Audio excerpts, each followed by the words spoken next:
Hello guys, welcome back to my channel. आज मैं आपके लिए एक बहुत ही ज़्यादा इंटरेस्टिंग वीडियो लेके आई हूँ। लेकिन उसके पहले जिसने मेरे चैनल को सब्सक्राइब नहीं किया है तो प्लीज़ गाइस मेरे चैनल को सब्सक्राइब कर लें और वीडियो को लाइक ज़रूर कर लें। गाइस चलते हैं वीडियो की तरफ। जैसे कि आप सबको पता है कि अभी अभी हुआ था आयान और तुबा का बर्थडे सेलिब्रेशन। और जो जो लोग थे, मतलब जो पिछली बार नहीं आ सकते थे, वो इस बार आए हैं। मतलब पिछली बार मीन्स कि जो ज़ैद के बर्थडे पे नहीं आ पाए थे लोग, वो इस बार पहुँचे हैं। बट सपना जी जो हैं वो नहीं आ पाई हैं। शायद वो बीमार थी, उनकी तबीयत ठीक नहीं थी, इसकी वजह से। लेकिन इस बर्थडे पे हमें कालू भैया देखने को मिले हैं, जो कि छोटी सी क्लिप ऐड की थी उनकी। मतलब थोड़ा सा सीन उनका दिखाया गया था, है ना। तो सबने देखा ही होगा आप लोगों ने। गाइज अब बात करते हैं कालू भैया की। गाइज उन्होंने आज के व्लॉग में कालू भैया के रिगार्डिंग बहुत सारी बातें बताई है। मतलब उनके बारे में सब कुछ बताया है कि क्या से क्या हुआ था। तो प्लीज़ गाइज वीडियो को बिल्कुल भी स्किप ना करें, क्योंकि मैं आपको कुछ इम्पॉर्टेंट बातें बताने वाली हूँ, ठीक है। गाइस जहाँ पे कालू भैया रहते थे, मतलब जो नशा मुक्ति केंद्र था जहाँ पे कालू भैया को छोड़ा गया था, वहाँ पे कालू भैया के साथ मतलब जो बिहेव है वो ठीक नहीं होता था। इनफैक्ट उनके साथ मारपीट भी की जाती थी। इसी के चलते कालू भैया ने अरमान जी से फ़ोन पे बात की थी और कहा था कि प्लीज़ मुझे यहाँ से निकालो, मुझे यहाँ पे नहीं रहना है। तो फिर अरमान जी जो हैं उन्होंने उनकी सारी बातें सुनी थी। ये बात हुई थी फ़ोन पे, तो उन्होंने सारी बातें सुनकर कालू भैया को निकाला था वहाँ से।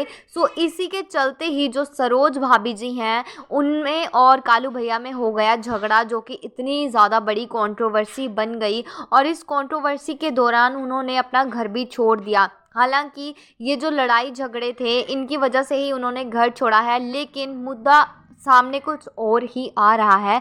मुद्दा ये सामने आ रहा है कि मैंने इस वजह से घर नहीं छोड़ा है, लेकिन बात यही है गाइस, इसी वजह से उनमें कितने भी लड़ाई झगड़े हुए हैं और कंट्रोवर्सी जितनी बड़ी बन गई थी, उसकी वजह से जो सरोज भाभी जी हैं उन्होंने घर अपना छोड़ दिया था कालू भैया की वजह से। और तो और सरोज जी ने साथ में ये भी बताया था कि मुझे इनसे खतरा है। मतलब ऐसी ऐसी बातें सामने आई थी और इसी वजह से उन्होंने घर छोड़ दिया था। लेकिन गाइस बात करते हैं कालू भैया के नशा मुक्ति केंद्र के बारे में। मतलब उनके साथ इतनी ज़्यादा मारपीट की जाती थी, और तो और उनकी उंगली भी तोड़ दी। मारपीट के दौरान उनकी उंगली भी तोड़ दी गई। मतलब इतना गंदा बिहेव करते हैं वहाँ पे।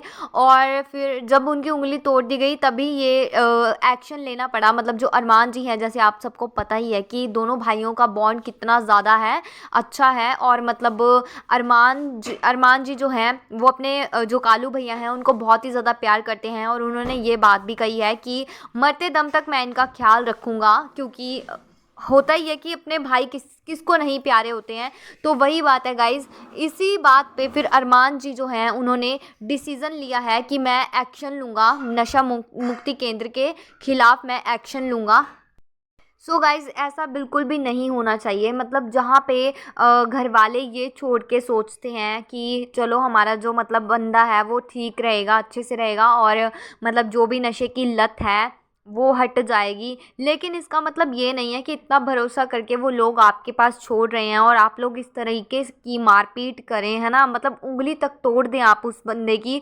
मतलब ये कौन सा व्यवहार है। मतलब अगर नशा मुक्ति केंद्र में इस तरीके का व्यवहार होता है तो लोग क्यों ही छोड़ेंगे वहाँ पे। क्योंकि होता ही है ना, भरोसा करके ही इंसान वहाँ पे छोड़ता है।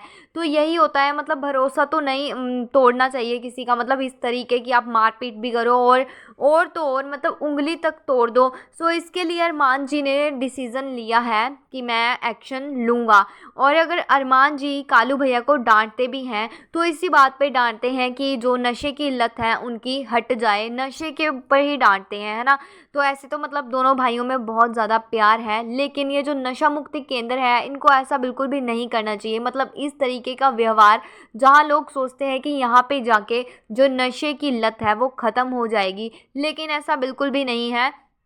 वैसे कालू भैया जो है वो दिल के बहुत ज़्यादा साफ़ इंसान हैं और बहुत ही ज़्यादा अच्छे इंसान हैं। मतलब उनको देख के ऐसा लगता है कि सच में ये इंसान बहुत अच्छे हैं। होता है कई लोग बहुत ज़्यादा अच्छे होते हैं, जो नशे करते हैं वो भी बहुत ज़्यादा अच्छे होते हैं अगर वो नशे ना करें तो। और इसी के साथ हमने कालू भैया को देखा भी है कि कितनी ज़्यादा मेहनत करते हैं। कालू भैया को कोई काम भी दे दो तो वो बहुत ही ज़्यादा अच्छे से उस काम को करते हैं। ऐसा बिल्कुल भी नहीं है मतलब किसी के साथ कोई गुस्से में बात की हो या फिर अच्छे से बात नहीं करते, मतलब ऐसा बिहेव रखते हैं, ऐसा बिल्कुल भी नहीं है। कालू भैया बहुत अच्छे इंसान हैं। और इसी के साथ जो अरमान जी हैं उनको बहुत ज़्यादा गुस्सा आ गया है, तो उन्होंने ये कहा है कि मैं केस करूँगा। तो ये बहुत अच्छा डिसीज़न लिया उन्होंने, क्योंकि ऐसा नहीं होना चाहिए, मारपीट नहीं करनी चाहिए।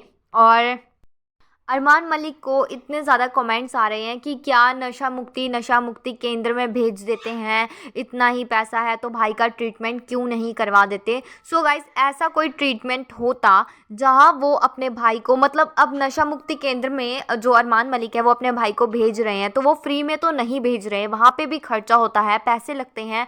फ्री में तो ट्रीटमेंट उनका नहीं हो रहा है वहाँ पे। सो जो आप लोग बोल रहे हो कमेंट्स में कि ट्रीटमेंट होता है, कुछ लोग मतलब बोल रहे हैं कमेंट्स में कि ट्रीटमेंट करवा ले, ये क्या वहाँ पे भेजता रहता है। तो ऐसा कौन सा ट्रीटमेंट है जो आप लोगों को पता है कि इस ट्रीटमेंट से जो मतलब नशा होता है, वो नशे की लत बिल्कुल हट जाएगी। तो अगर ऐसा कुछ होता तो अरमान मलिक ये सब क्यों ना करते, जहाँ वो इतने बड़े नशा मुक्ति केंद्रों में भेज रहे हैं अपने भाई को, कभी यहाँ कभी वहाँ, तो वो क्यों ना इस ट्रीटमेंट को कर लेते। वो क्योंकि ट्रीटमेंट में इतना पैसा नहीं आता जितना कि नशा मुक्ति केंद्र में आता होगा, इतना खर्चा होता है। क्योंकि ऐसा तो नहीं है कि हाँ थोड़े पैसों में ही सब बात हो जाए, नहीं, ऐसा नहीं होता है। और 10-10 12-12 महीनों के लिए अपने भाई का पूरा खर्चा उठा रहे हैं। तो सोचो गाइज, वो मतलब अपने भाई के लिए कितना कर रहे हैं। आजकल की दुनिया में कोई किसी के लिए इतना नहीं करता, कोई सगा भाई भी इतना नहीं करता है जितना मतलब वो अपने भाई के लिए कर रहे हैं, पूरा खर्चा उठा रहे हैं। तो ऐसा मतलब कुछ लोग हैं जो ऐसे एकदम से कमेंट्स कर देते हैं। कोई बड़े से बड़े लोग भी जो होते हैं ना, वो भी नशा मुक्ति केंद्र में ही जाते हैं, अपने आप को एडमिट वहीं पे ही करवाते हैं। क्योंकि आजकल आज तक कोई ऐसा ट्रीटमेंट नहीं बना है जिससे मतलब सिर्फ वो ट्रीटमेंट करवाने के बाद अब हम अपना नशा, मतलब जितने भी नशे हैं मतलब वो ठीक कर लेंगे, नशे की लत है वो जो ठीक कर लेंगे, ऐसा कोई ट्रीटमेंट नहीं बना है। तो नशे की लत के लिए वहाँ पे एडमिट ही होना पड़ता है। पता नहीं कुछ लोग ऐसे कमेंट्स क्यों कर देते हैं। सो गाइज, इसी के साथ कुछ कमेंट्स ये भी आए हैं कि अब कालू भैया को सरोज भाभी जी के पास चले जाना चाहिए। तो अब इतनी ज़्यादा बड़ी कंट्रोवर्सी किस कारण हुई है? इसी कारण हुई है कि जो सरोज जी हैं उनको कालू भैया के साथ नहीं रहना है, वो घर छोड़कर इसीलिए गई हैं। अगर उनको कालू भैया के साथ रहना होता, वो कंफर्टेबल होती उनके साथ रहने के लिए, तो वो घर को ना छोड़ती और ना ही वो घर को छोड़ के जाती। इतना बड़ा मतलब जो भी इतनी बड़ी कंट्रोवर्सी हुई है, इतना बड़े लड़ाई झगड़े हुए हैं, ये ना होते। लेकिन उनको रहना ही नहीं है। और अगर कालू भैया चले भी गए सरोज जी के पास तो क्या पता कंट्रोवर्सी ज़्यादा बढ़ जाए, लड़ाई झगड़े ज़्यादा हो जाए और इसी के चलते जो ब्लेम है वो आ जाएगा अरमान मलिक पे, क्योंकि वो ही लेकर आए हैं उनको, तो सारा ब्लेम उन पे आ जाएगा। जितनी भी बातें हैं वो उल्टी पड़ जाएगी अरमान मलिक पे। सो कालू भैया जहाँ हैं वो ठीक हैं, क्योंकि जितना अरमान मलिक कर रहे हैं अपने भाई के लिए इतना कोई भी नहीं करता है। क्या से क्या नहीं कर रहे हैं वो अपने भाई के लिए, इतना कुछ कर रहे हैं, सारा खर्चा उनका उठा रहे हैं। और तो और जब कालू भैया अरमान मलिक से अलग हो जाते हैं, अलग मीन्स कि जब वो उनके पास नहीं रहते हैं, जब वो अपने घर या कहीं और चले जाते हैं, तो उनकी नज़रों से जैसे दूर चले जाते हैं, तो मतलब वो इतने गलत उसमें पड़ जाते हैं कि मतलब नशे करने लग जाते हैं। मतलब और तो और कई बार अरमान मलिक ने खुद अपने भाई को रास्ते से पकड़ पकड़ के लाया है घर पे कि कालू भैया इस तरह के बैठे हुए ऐसे नशे कर रहे थे। तो मतलब ये बहुत ही ज़्यादा गलत हो जाता है, क्योंकि जो कालू भैया जैसे मतलब कोई भी है, ठीक है, तो उनको जब नशे की लत होती है तो वो कहीं ना कोई जगह ढूंढते हैं कि हम नशे कर लें, यहाँ पे कर लें, वहाँ पे कर लें। सो इसी के चलते ही जो कालू भैया है वो अरमान मलिक की नज़रों के सामने है तभी ठीक है, क्योंकि जब वो उनसे दूर जाते हैं तो वो मतलब नशे करने लग जाते हैं। तो इस टाइम पे वो ठीक है, बिल्कुल उनकी नज़रों के आगे भी है और अपना काम अच्छे से कर रहे हैं जहाँ पे भी हैं। तो मतलब जो अरमान मलिक है वो उनको बहुत ही ज़्यादा अच्छे तरीके से भी रखते हैं और कालू भैया को भी डर होता है अपने भाई का, है ना। तो मतलब जहाँ पे भी है ठीक है, क्योंकि अगर वो अपने घर जाएंगे, जहाँ पे उनका घर है गांव में, जहाँ पे भी जाएंगे, तो अगर सरोज भाभी ने कोई कंट्रोवर्सी कर दी तो मतलब अच्छा नहीं होगा। ऐसे मतलब गलत गलत चीज़ें खड़ी होना शुरू हो जाएंगी।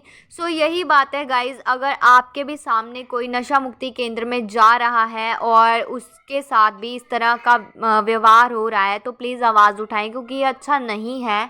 क्योंकि कोई भी इंसान जब भेज रहा है अपने फैमिली मेम्बर जिसको भी ये लत है उनको भेज रहे हैं, तो भरोसा करके भेज रहे हैं, ना कि हाथापाई के लिए, मारपीट करने के लिए कि हाँ मारो इसको, ऐसे, है ना। ये बहुत ही ज़्यादा शर्मनाक बात है, ऐसा बिल्कुल भी नहीं होना चाहिए।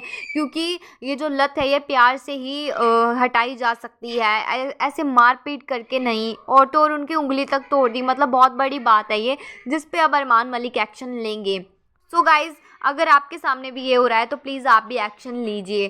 सो गाइज, आपका इन सब के बारे में क्या ओपिनियन रहेगा, प्लीज़ मुझे कमेंट सेक्शन में ज़रूर बताना। और वीडियो पसंद आई हो तो प्लीज़ गाइज वीडियो को लाइक करें, शेयर करें एंड चैनल को सब्सक्राइब करना बिल्कुल भी ना भूलना। मैं आपके लिए ऐसे ही इंटरेस्टिंग वीडियोज़ लाती रहूँगी। तब तक के लिए टेक केयर, मिलते हैं नेक्स्ट वीडियो में। Thanks for watching guys.